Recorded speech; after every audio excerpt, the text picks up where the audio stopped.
Dear students, today's topics are balanced forces and unbalanced forces. Balanced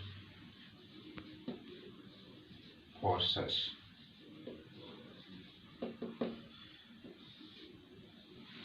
The resultant force of two or more forces decides whether the forces are balanced or unbalanced. दो force balanced है या unbalanced है, यह decide उनका resultant force करता है। अगर resultant force जो है दो फोर्स का जीरो हो जाए तो वह दोनों फोर्स बैलेंस्ड कहलाएंगे। दोनों एक दूसरे के इफेक्ट को कैंसिल आउट करता है। अगर दो फोर्स का रिजल्टेंट अदर देन जीरो हो तो वह अनबैलेंस्ड कहलाएगा। अब पहले बैलेंस्ड फोर्सेस का डिफिनेशन हम ऐसे लिखें, if the resultant force of all the forces acting on a body is zero, then they are called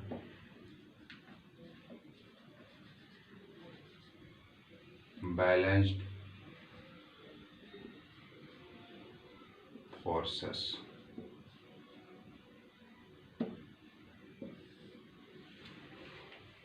किसी ऑब्जेक्ट पर दो या दो से अधिक फोर्स लगे और उनका रिजल्टेंट जीरो हो जाए तो उन फोर्स को आप क्या कह सकते हैं? बैलेंस्ड फोर्सेस कह सकते हैं। रिजल्टेंट क्या होना चाहिए? जीरो होना चाहिए। एक एग्जांपल से समझिए, किसी बॉडी पर दो फोर्स लगा, F1 और F2। इस दोनों फोर्स का रिजल्टेंट जो है F1 plus F2 is equal to क्या है? जीरो है। Imply that F1 plus F2 equals to zero, F1 equals to minus F2। Negative sign यह बतलाता है कि यह दोनों फोर्स एक दूसरे के अपोजिट डायरेक्शन में, और इक्वल्स टू यह बतलाता है कि यह मैग्नीट्यूड में इक्वल है। It means if two forces equal in magnitude and opposite in direction act on a body, then its resultant force is zero. जब दो फोर्स किसी ऑब्जेक्ट पर लगे और मैग्नीट्यूड में क्या हो? इक्वल हो, डायरेक्शन में क्या हो? अपोजिट हो, तो उनका रिजल्टेंट फोर्स क्या होगा? जीरो होगा। और F1 एंड F2 को हम लोग क्या कहेंगे? बैलेंस्ड फोर्सेस कहेंगे। अगर यह बॉडी रेस्ट में है तो रेस्ट में ही रहेगा। क्यों? क्योंकि रिजल्टेंट फोर्स क्या है? जीरो है। रिजल्टेंट फोर्स ही जो है किसी ऑब्जेक्ट को मूव कराता है या उसमें के शेप में, साइज में चेंजिंग लाता है, डायरेक्शन में चेंजिंग लाता है, डायरेक्शन ऑफ मोशन या मोशन का मैग्नीट्यूड में चेंजिंग लाता है। तो यहाँ रिजल्टेंट फोर्स क्या है? जीरो है। तो अगर यह ऑब्जेक्ट रेस्ट में है तो यह रेस्ट में ही रहेगा।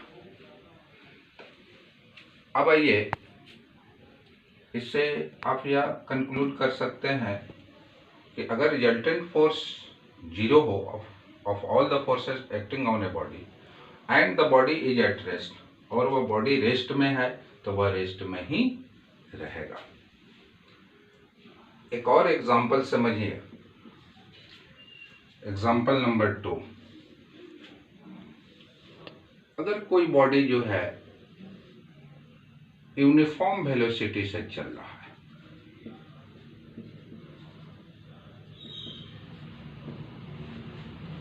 मान लीजिए इसका direction from left to right है, भी वेलोसिटी है, यूनिफॉर्म वेलोसिटी से चल रहा है, यानी ना डायरेक्शन चेंज हो रहा है न ही इसका मैग्नीट्यूड चेंज हो रहा है, या ग्राउंड पर चल रहा है, तो ग्राउंड इस ऑब्जेक्ट के बीच फ्रिक्शनल फोर्स एक तो लगेगा ही लगेगा, या फ्रिक्शनल फोर्स इसके मोशन के डायरेक्शन के opposite along the surface that is in contact, वह कांटेक्ट में है Fs।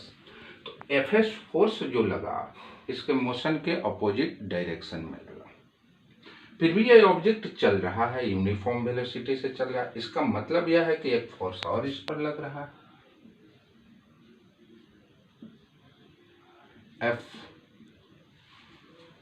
और यह न इसमें एक्सेलरेशन है न ही डायरेक्शन चेंज हो रहा है, यानी यूनिफॉर्म वेलोसिटी मींस एक्सेलरेशन 0 है, कांस्टेंट वेलोसिटी से चल रहा है।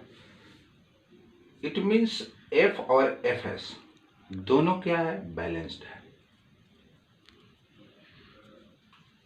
इसका रिजल्टेंट जो होगा F प्लस Fs 0 है, F plus Fs equals to 0, it means F equals to minus Fs,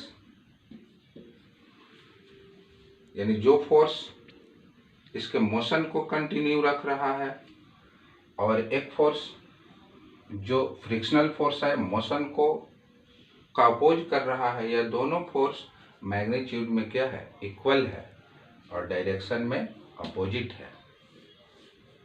तो अगर कोई बॉडी यूनिफॉर्म वेलोसिटी से चल रहा हो तो एयर का रेसिस्टेंस या फ्रिक्शनल फोर्स जो उसके मोशन को अपोज करता है, उस फोर्स के बदले एक फोर्स आप लगा रहे हैं जो इसको मोशन में रख रहा है, और यह दोनों फोर्स क्या होगा, बैलेंस्ड होगा। आप यह समझें, आगे पढ़िएगा Newton's third law of motion, कोई भी फोर्स सिंगली एग्जिस्ट नहीं करता। एक एग्जांपल और लीजिए, तो इससे फर्स्ट एग्जांपल से यह क्लियर हुआ कि अगर कोई ऑब्जेक्ट रेस्ट में है और दो फोर्स इक्वल और अपोजिट डायरेक्शन से उस पर लगे, equal in magnitude opposite in direction, तो अगर रेस्ट में है तो रेस्ट में ही रहेगा। अगर कोई ऑब्जेक्ट यूनिफॉर्म वेलोसिटी से मूव कर रहा है, एक्सेलरेशन 0 है, तो उस पर भी दो फोर्स लगता है, एक फोर्स जो उसके मोशन को कंटिन्यू रख रहा है, दूसरा जो फ्रिक्शनल फोर्स है या एयर का रेसिस्टेंस है जो अपोज कर रहा है। यह दोनों फोर्स इसको क्या बैलेंस किया, एक दूसरे को कैंसिल आउट किया है। तो यानी मोशन में है तो भी वह क्या होगा, यूनिफॉर्म वेलोसिटी। मोशन में कौन कैसा, यूनिफॉर्म वेलोसिटी, 0 एक्सेलरेशन, वेलोसिटी का ना डायरेक्शन चेंज हो रहा है ना ही मैग्नीट्यूड चेंज हो रहा है। तो इस केस में भी यह दो फोर्स बैलेंस्ड होगा। मान लीजिए कोई ऑब्जेक्ट है,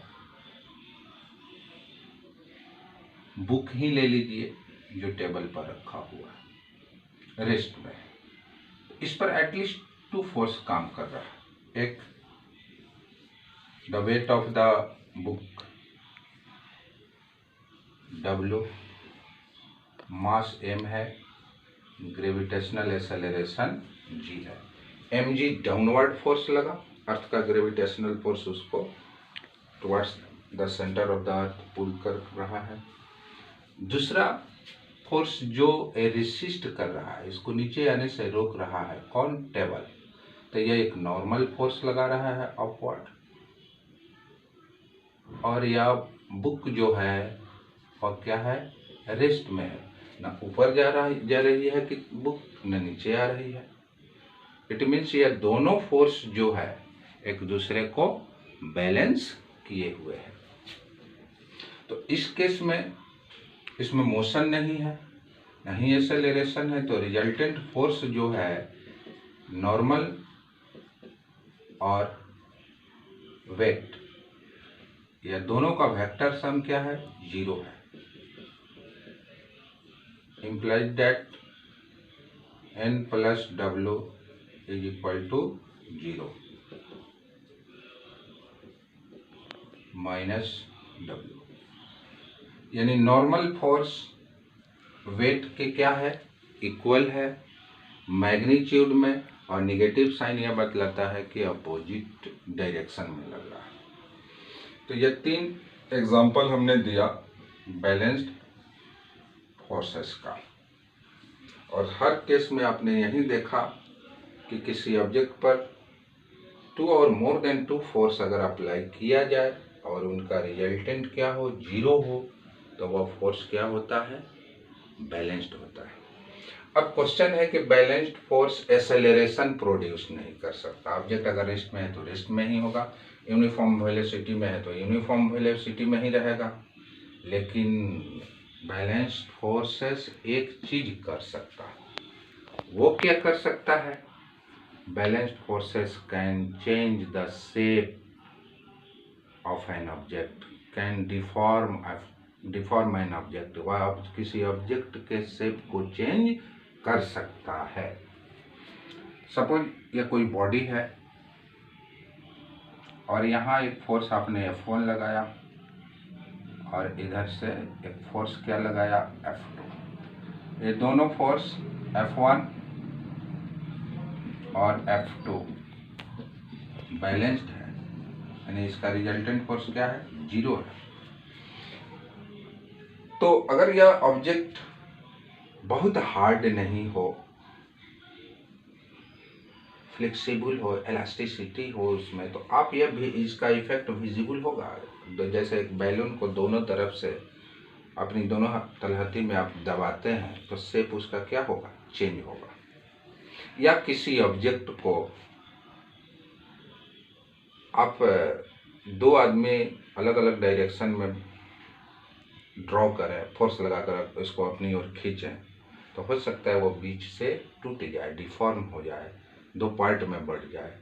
तो इसका मतलब यह हुआ कि बैलेंस्ड फोर्स, अगर कोई ऑब्जेक्ट रेस्ट में है तो रेस्ट में ही रहेगा, अगर उस पर लगने वाला फोर्स बैलेंस्ड हो। यूनिफॉर्म वेलोसिटी में हो तो यूनिफॉर्म वेलोसिटी में रहेगा।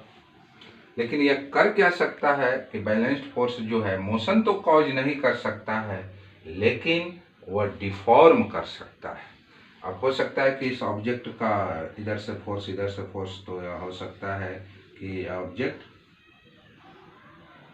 इनलोंगेटेड हो जाए, ऐसे दब जाए दोनों तरफ से, और उसका शेप क्या हो जाए, चेंज हो जाए। तो बैलेंस्ड फोर्स कैन डिफॉर्म, आप इस पॉइंट को नोट कर सकते हैं।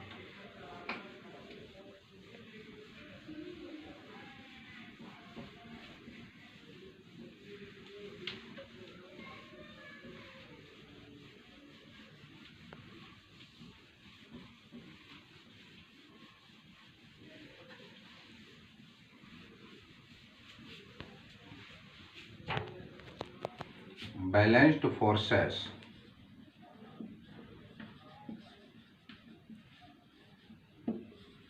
cannot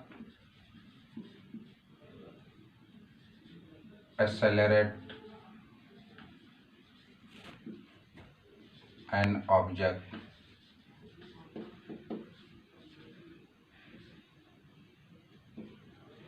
but can deform it। Balanced forces acceleration cause नहीं कर सकता है क्योंकि रिजल्टेंट इसका क्या होगा, 0 होगा। लेकिन यह उस ऑब्जेक्ट को डिफॉर्म कर सकता है, उसका शेप चेंज कर सकता है।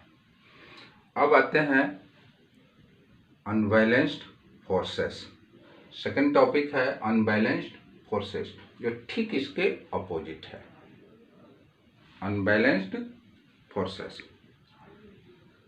नेक्स्ट वीडियो में आप अनबैलेंस्ड फोर्सेस पढ़ेंगे। तब तक के लिए थैंक यू।